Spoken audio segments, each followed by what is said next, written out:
नमस्कार दोस्तों, एक बार फिर से आप सभी का आपके अपने चैनल क्रैक कंपटीशन एरा पर स्वागत है।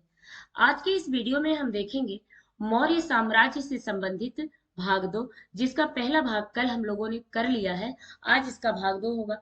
दोस्तों, इसमें वही प्रश्न कराए जाते हैं जो हमारे विगत वर्षों में क्वेश्चन आए हुए हैं, या ऐसे प्रश्न जो आने वाली परीक्षाओं के लिए बहुत ही ज्यादा इम्पोर्टेंट साबित होने वाले हैं। ये वही क्वेश्चन होते हैं। तो आइए शुरू करते हैं आज का यह वीडियो, जो कि संबंधित है मौर्य साम्राज्य से, और यह इसका दूसरा भाग है। आइए इसमें हम पहला प्रश्न देखते हैं, जो कि पहला प्रश्न है कि चंद्रगुप्त मौर्य किस धर्म का अनुयायी था। तो इसका जो सही जवाब है दोस्तों, वह है ऑप्शन ए, जैन धर्म। यानी कि चंद्रगुप्त मौर्य जैन धर्म का अनुयायी था। अच्छा, एक बात बताइए आप लोग। आइए मौर्य साम्राज्य से संबंधित कुछ महत्वपूर्ण फैक्ट को देख लेते हैं। जो अशोक के शिलालेख है, वह किस भाषा में है। शिलालेख अशोक वाले किस भाषा में, पता है आप लोगों को? शिलालेख यह जो है दोस्तों, पता है, प्राकृत भाषा में है। कौन से? प्राकृत भाषा में। या अशोक के शिलालेख प्राकृत भाषा में है। हाँ, तो इसमें जो है एक अभिलेख है, वह है शहबाजगढ़ी का अभिलेख। जो शहबाजगढ़ी का अभिलेख है दोस्तों, वह जो है पता है किस लिपि में है? शहबाजगढ़ी। यह जो है आपका खरोष्टी लिपि में है। किसमें? खरोष्टी लिपि में यह शहबाजगढ़ी का अभिलेख है। किसमें? शहबाजगढ़ी का अभिलेख खरोष्टी लिपि में। प्रश्न यह भी पूछा गया था कि वह पत्थर पर जो प्राचीनतम शिलालेख थे, उसमें कौन सी भाषा गढ़ी गई थी। पत्थर के जो प्राचीनतम शिलालेख थे, उसमें जानते हैं कौन सी भाषा गढ़ी गई थी? प्राकृत भाषा। कौन सी? प्राकृत भाषा। पत्थर के शिलालेख में प्राकृत भाषा जो है गढ़ी गई थी। जो प्राचीनतम जो है पत्थर के शिलालेख थे उस पर। ये हो गया। कल आप लोगों को एक क्वेश्चन बताया गया था कि जो ब्राह्मी लिपि है, उसका प्रथम उद्वचन किसके द्वारा किया गया था, या फिर ब्राह्मी लिपि को सर्वप्रथम किसके द्वारा पढ़ा गया था। तो यह जो है ब्राह्मी लिपि को जो पढ़ा गया था दोस्तों, यह जो है जेम्स प्रिंसेप के द्वारा पढ़ा गया था।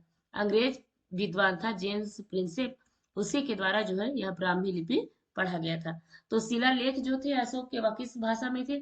प्राकृत भाषा में। शहबाजगढ़ी का अभिलेख जो है खरोष्टी लिपि में है। ये और इसके अलावा जो ब्राह्मी लिपि पढ़ा गया सर्वप्रथम, वह किसके द्वारा? जेम्स प्रिंसेप के द्वारा। तो चंद्रगुप्त मौर्य किस धर्म का अनुयायी था? तो वह जैन धर्म का अनुयायी था। आइए नेक्स्ट क्वेश्चन देख लेते हैं। इसमें नेक्स्ट क्वेश्चन है कि चंद्रगुप्त मौर्य ने किससे जैन धर्म की शिक्षा ली। तो इसका सही जवाब है दोस्तों, वह है भद्रबाहु। यानी कि ऑप्शन बी। या चंद्रगुप्त मौर्य ने जैन धर्म की जो शिक्षा ली, वह भद्रबाहु से ली। किससे ली? भद्रबाहु से। ये चंद्रगुप्त मौर्य ने जैन धर्म की शिक्षा ली। अच्छा, अशोक को किस नाम से जाना जाता है, पता है? शिलालेखों पर अशोक को प्रियदर्शी, किसमें? प्रिय दस्सी, दर्शी, या फिर क्या कहा जाता है? प्रियदर्शी। क्या? प्रियदर्शी। या अशोक के शिलालेखों पर उसका नाम है, अशोक का नाम है ये, यही नाम है अशोक का, प्रियदर्शी या प्रियदर्शी। ये जो है अशोक का नाम है। तो ये सारी जो है इससे संबंधित प्रश्न है। चंद्रगुप्त मौर्य ने जिससे जो है जैन धर्म की शिक्षा ली थी, वह कौन था? वह जो है भद्रबाहु था। अभी मैंने कल आप लोगों से क्वेश्चन करवाया था, स्मारक और स्थान। कौशाम्बी में कौन सा स्मारक मिला था, पता है आप लोगों को? बताइए जरा। कौशाम्बी में कौन सा मिला था? घोषिता राम मठ। कौन सा? घोषिता राम मठ जो है कौशाम्बी का है। अच्छा, एक बात बताइए, श्रावस्ती में कौन सा था? श्रावस्ती वाला जो आप लोग जानते होंगे, वह है कौन सा? सहेत महेत। यह किससे है संबंधित? श्रावस्ती से। और धमेक स्तूप कहाँ है? धमेक बता सकते हैं आप लोग? धमेक स्तूप जो है दोस्तों, यह पता है कहाँ पे है? यह जो है सारनाथ में है। कहाँ पे? सारनाथ में आपका धमेक स्तूप है। अच्छा, राणा भर स्तूप पूछा गया था। तो राणा भर स्तूप कहाँ पे है? राणा भर, यह पता है कहाँ पे है? यह जो है कुशीनगर में है। कहाँ पे? कुशीनगर में। यह जो है आपका राणा भर स्तूप कुशीनगर में है। तो प्रियदर्शी या प्रियदर्शी किसका नाम है? अशोक का नाम है। कौशाम्बी में घोषिता राम मठ है। श्रावस्ती में सहेत महत है। धमेक स्तूप आपका सारनाथ में है। राणा भर स्तूप कुशीनगर में है। और चंद्रगुप्त मौर्य ने जिससे जैन धर्म की शिक्षा ली थी, वह भद्रबाहु है। नेक्स्ट क्वेश्चन देखेंगे। इसमें नेक्स्ट क्वेश्चन है कि जूनागढ़ जूनागढ़ अभिलेख किस लिपि में लिखा गया है? जूनागढ़ अभिलेख जो है किस लिपि में लिखा गया है? तो इसका सही जवाब है ब्राह्मी लिपि में। किसमें? ब्राह्मी लिपि में यह जो है जूनागढ़ अभिलेख लिखा गया है। किसमें? ब्राह्मी लिपि में जूनागढ़ अभिलेख है। जूनागढ़ अभिलेख किसमें है? ब्राह्मी लिपि। और जूनागढ़ है कहाँ पे, बता सकते हैं? तो आपका जो जूनागढ़ है दोस्तों, वह कहाँ पे है? वह जो है गुजरात में है। कहाँ पे है? गुजरात में यह जूनागढ़ अभिलेख है।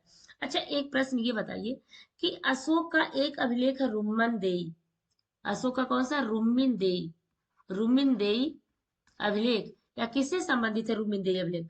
बुद्ध के जन्म से। किससे? बुद्ध के जन्म से यह अभिलेख संबंधित है। रुम्मनदेई में ही बुद्ध के जन्म का उल्लेख है। ये इसका सही जवाब है। और ये बताइए कि वह कौन सा ऐसा अभिलेख है जिसमें अशोक ने स्वयं को मगध का सम्राट बताया है? बताइए अभिलेख का नाम। अशोक ने ऐसा अभिलेख है जिसमें उसने स्वयं को मगध का क्या बताया है? सम्राट बताया है। तो वह है भाब्रू अभिलेख। कौन सा? भाब्रू अभिलेख, जिसमें अशोक ने क्या किया है? अशोक ने कहा है कि वह मगध का सम्राट है। भाब्रू अभिलेख में इसका उल्लेख मिलता है। ये इसका सही जवाब है। तो जूनागढ़ अभिलेख किस लिपि में स्थित है? किस लिपि में लिखा गया है? तो ब्राह्मी लिपि में। नेक्स्ट क्वेश्चन देखेंगे। इसमें नेक्स्ट क्वेश्चन है दोस्तों कि चंद्रगुप्त मौर्य एवं सेल्यूकस के मध्य युद्ध कब हुआ? यह क्वेश्चन कल भी बताया गया था, बता सकते हैं आप लोग? चंद्रगुप्त मौर्य एवं सेल्यूकस के बीच जो युद्ध हुआ था वह कब हुआ था? तो इसका सही जवाब है ऑप्शन बी, 305 ईसा पूर्व में। 305 ईसा पूर्व में सेल्यूकस और चंद्रगुप्त मौर्य के बीच युद्ध हुआ था। ये इसका आपका सही जवाब है। अच्छा, ये बताइए एक बात, पता है मौर्य काल की क्या स्थिति थी टैक्स छिपाने में? जब टैक्स चोरी करते थे मौर्य काल में, क्या होता था? टैक्स की चोरी। मौर्य काल में क्या करते थे? टैक्स चोरी। उसके लिए पता है क्या दंड मिलता था टैक्स चोरी के लिए? उसके लिए मृत्यु दंड का प्रावधान था। किसका? मृत्यु दंड का प्रावधान था। मौर्य काल में टैक्स चोरी के लिए किसका प्रावधान था? मृत्यु का प्रावधान था। एक क्वेश्चन और बताइए आप लोग कि जो ये मेगास्थनीज है यह भारत आया था, लेकिन भारत यह किसके दरबार में आया था? मेगास्थनीज कल बताया गया था। मेगास्थनीज जब भारत आया था यह किसके काल में आया था?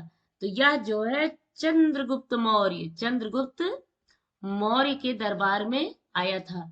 चंद्रगुप्त मौर्य के दरबार में यह मेगास्थनीज आया था। समझे आप लोग? ये इसका सही जवाब है। अच्छा, एक बात बताइए, ये जो मेगास्थनीज है इसने क्या लिखा है? इंडिका लिखा है ना मेगास्थनीज ने।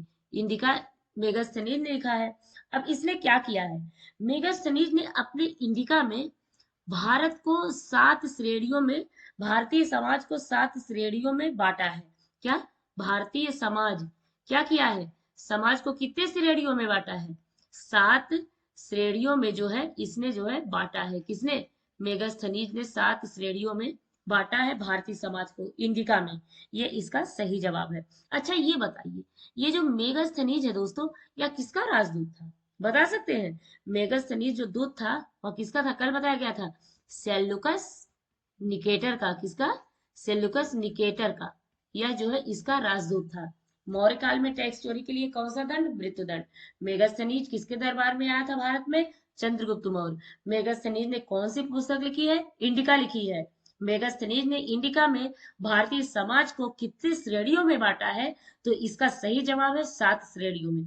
अच्छा, मेगास्थनीज किसका दूत था? तो यह जो है सेल्यूकस निकेटर का था। अब बताइए चंद्रगुप्त मौर्य एवं सेल्यूकस निकेटर के मध्य युद्ध कब हुआ? तो इसका सही जवाब है 305 ईसा पूर्व। नेक्स्ट क्वेश्चन देखेंगे। इसमें नेक्स्ट क्वेश्चन है कि बिंदुसार का शासन काल कब रहा है? बिंदुसार का जो शासन काल है वह कब रहा है? तो इसका सही जवाब है ऑप्शन ए, यानी कि 298 से 273 ईसा पूर्व तक बिंदुसार का शासन काल रहा है। 298 से 273 ईसा पूर्व जो है बिंदुसार का क्या रहा है? शासन रहा है। यह इसका सही जवाब है। अच्छा, एक बात बताइए, पाटलिपुत्र का जो प्रशासन है, क्या? पाटलिपुत्र, आज के समय में पाटलिपुत्र को क्या कहते हैं? पटना। पाटलिपुत्र का जो प्रशासन है या शासन है, यह पता है कहाँ इसका विस्तृत विवरण मिलता है?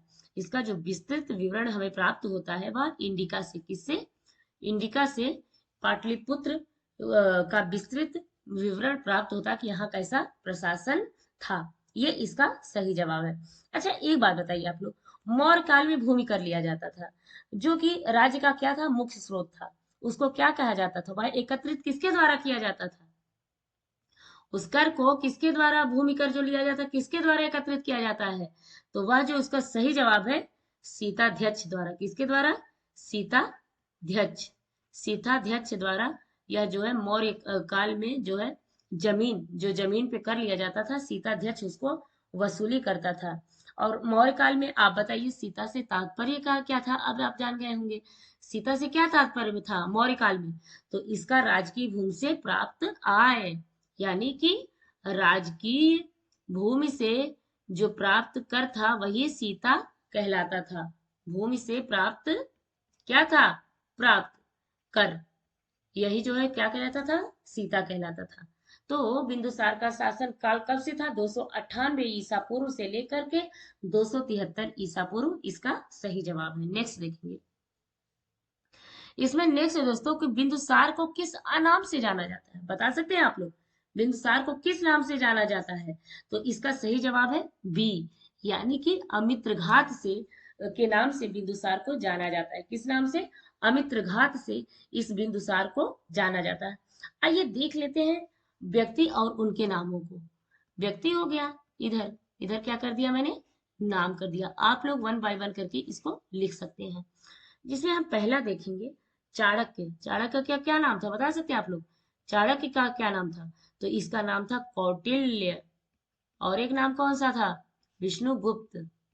विष्णुगुप्त इसका जो है इसका नाम था, कौटिल्य और विष्णुगुप्त। अशोक का नाम अभी बताया, अशोक का क्या नाम बताया, अशोक का प्रियदर्शी या प्रियदर्शी, प्रियदर्शी या क्या बताया था, प्रियदर्शी। एक नाम आप लोग अपने से लिख लीजिए। और बिंदुसार का भी क्या बताया गया था, बिंदुसार का क्या बताया गया था, बिंदुसार माने अमित्र घात, इनका ये नाम था। अब चंद्रगुप्त का क्या नाम बताया गया था, कल बताया गया था, चंद्रगुप्त क्या नाम बताया गया था चंद्रगुप्त का, तो इसका क्या बताया गया, सैंड्रोकोट्स। क्या, सैंड्रोकोट्स जो है किसका नाम था, यह जो है चंद्रगुप्त का नाम था। तो चाणक्य का क्या नाम था, कौटिल्य, विष्णुगुप्त, अशोक का प्रियदर्शी या प्रियदर्शी, बिंदुसार का अमित्रघात, चंद्रगुप्त मौर्य का सैंड्रोकोट्स नाम था। तो बिंदुसार को अमित्रघात के नाम से जाना जाता था। नेक्स्ट देखेंगे, इसमें नेक्स्ट है कि बिंदुसार को, जो बिंदुसार है उसे जैन ग्रंथों में क्या कहा गया है, बता सकते हैं, बहुत इंपॉर्टेंट क्वेश्चन है। बिंदुसार को जैन ग्रंथों में ऑप्शन सी अर्थात सिंहसेन कहा गया है। क्या, सिंहसेन जो है बिंदुसार को कहा गया है, क्या कहा गया है, सिंहसेन। बिंदुसार को क्या कहा गया है, सिंहसेन कहा गया है। कहाँ पे, जैन ग्रंथों में क्या कहा गया है, सिंहसेन। अच्छा ये बताइए एक क्वेश्चन, मौर्य काल में, जो मौर्य काल है, शिक्षा का सर्वाधिक प्रसिद्ध केंद्र कौन सा था, बता सकते हैं मौर्य काल में, तो इसका सही जवाब है तक्षशिला। तक्षशिला जो है शिक्षा का सर्वाधिक प्रसिद्ध केंद्र था, कब, मौर्य काल में। समझे आप लोग, मौर्य काल में। अच्छा एक बात बताइए आप लोग, जो बहुत इंपॉर्टेंट क्वेश्चन बनता है उसमें यह है कि अंतिम मौर्य सम्राट कौन था, अंतिम मौर्य सम्राट। तो अंतिम मौर्य सम्राट आप लोग बता सकते हैं, मौर्य सम्राट कौन था, तो अंतिम मौर्य सम्राट जो था दोस्तों वह था बृहद्रथ। क्या, बृहद्रथ जो है अंतिम मौर्य सम्राट था। कौन, बृहद्रथ अंतिम मौर्य सम्राट, ये इसका सही जवाब है। अब इसमें देखो एक क्या होता था, एक होता था जो मौर्य युग का था अधिकारी, जो तौल माप करता था, क्या करता था, तौल माप करता था, उसे क्या कहते थे पता है, पौतवाध्यक्ष। तौल माप करने वाला अधिकारी क्या कहते थे, तौल माप, इसको क्या कहते थे, तौल माप को। यह जो है पौतवाध्यक्ष होता था, कौन सा, पौतवाध्यक्ष, ये होता था पौतवाध्यक्ष। तौल माप करने वाला अधिकारी पौतवाध्यक्ष होता था। तो वो जो है मौर्य काल में सबसे प्रसिद्ध शिक्षा का केंद्र तक्षशिला था। अंतिम मौर्य सम्राट आपका बृहद्रथ था। तौल माप करने वाले अधिकारी को पौतवाध्यक्ष कहते थे। और बिंदुसार को जैन ग्रंथों में सिंहसेन कहा गया है। नेक्स्ट देखेंगे, इसमें नेक्स्ट क्वेश्चन है दोस्तों कि बिंदुसार के दरबार में कौन सा विदेशी राजदूत आया था? इसका सही जवाब क्या है पता है? बिंदुसार के दरबार में कौन सा विदेशी राजदूत आया था? तो इसका सही जवाब है डाइमेकस। कौन?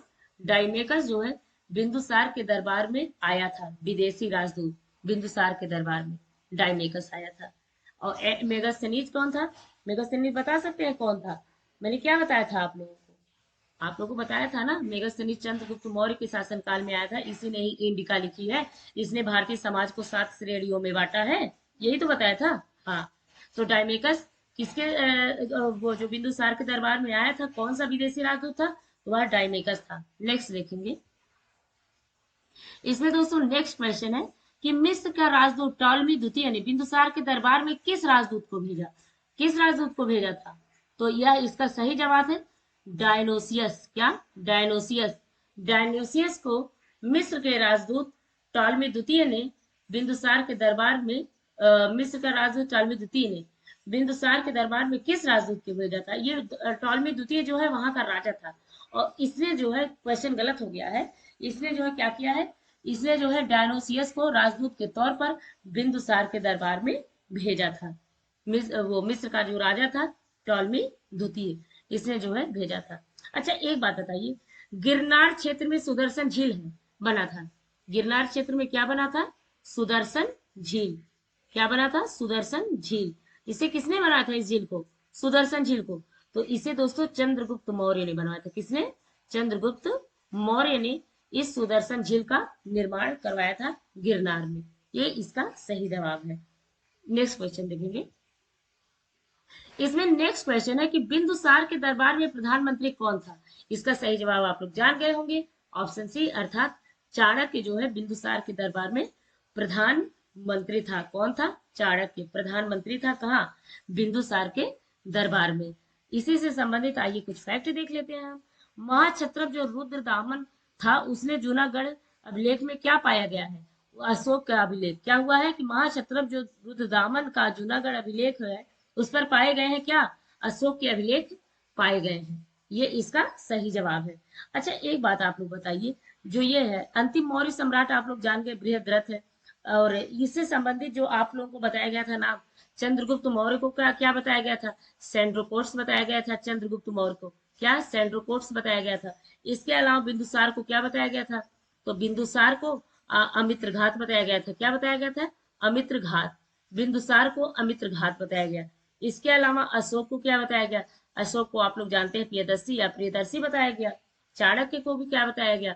आप लोग इसे जानते हैं, यानी कि विष्णुगुप्त या कौटिल्य जो है चाणक्य को कहा गया है। नेक्स्ट क्वेश्चन देखेंगे, मौर्य प्रशासन, मौर्य प्रशासन में प्रधानमंत्री को क्या कहा जाता था? मौर्य प्रशासन में जो प्रधानमंत्री था उसे क्या कहा जाता था? उसे जो है अमात्य कहा जाता था। क्या? अमात्य कहा जाता था। मौर्य प्रशासन में प्रधानमंत्री को अमात्य कहा जाता था। ये इसका सही जवाब है। ठीक है, तो ये आप लोग देख ले रहे हैं। इसका इससे संबंधित जो सारे क्वेश्चन है दोस्तों बहुत ज्यादा इंपॉर्टेंट है, ये हर एक एग्जाम में पूछे जाने वाले प्रश्न होते हैं। तो आइए इसी से संबंधित नेक्स्ट क्वेश्चन देख लेते हैं। मौर्य प्रशासन में वन विभाग के प्रधान को क्या कहा जाता था? ये इंपॉर्टेंट क्वेश्चन है, ये सारे प्रश्न आए हुए हैं। तो मौर्य प्रशासन में जो वन विभाग है उसके प्रधान उसका जो प्रधान था उसे क्या कहा जाता था? तो उसका सही जवाब है ऑप्शन ए, अर्थात उसे आठविक कहा जाता था। क्या कहा जाता था? आठविक बोला जाता था। मौर्य प्रशासन में वन विभाग के प्रधान को आठविक बोला जाता था। ये इसका सही जवाब है। तो अच्छा एक जल्दी से बता दीजिए आप लोग, कौशाम्बी में कौन सा जो है मठ मिला है? कौशाम्बी वाला बता सकते हैं कौन सा है? घोषिता राम। कौन सा? घोषिता राम मठ कौशाम्बी वाला है। और सहेत महेत कहाँ है? सहेत महेत ये कहाँ है? यह जो है श्रावस्ती में है। कहाँ पे? श्रावस्ती में आपका सहेत महेत है। अच्छा एक और बता दीजिए इसी वक्त लगे हाथ, धमेख स्तूप कहाँ है? धमेख वाला, तो यह जो है सारनाथ में है। कहाँ पे है? सारनाथ में धमेख स्तूप है। राणा भर कहाँ है? राणा भर स्तूप यह कहाँ है? यह जो है कहाँ है? कुशीनगर में। कहाँ पे है? कुशीनगर में। यह जो है धमेख स्तूप या सॉरी राणा भर स्तूप कुशीनगर में है। मौर्य प्रशासन में जो वन विभाग का प्रधान होता था उसे क्या कहा गया है? उसे आठवीं कहा गया है। दोस्तों आज ये इससे संबंधित वीडियो रहा है। बाकी आपको अगर वीडियो पसंद आता है तो कृपया चैनल को लाइक शेयर सब्सक्राइब करना ना भूलें। और बहुत जल्दी मिलते हैं आपसे, आप लोग के सामने समक्ष एक नए वीडियो के साथ। तब तक के लिए आप सभी का नमस्कार, शुभ रात्रि।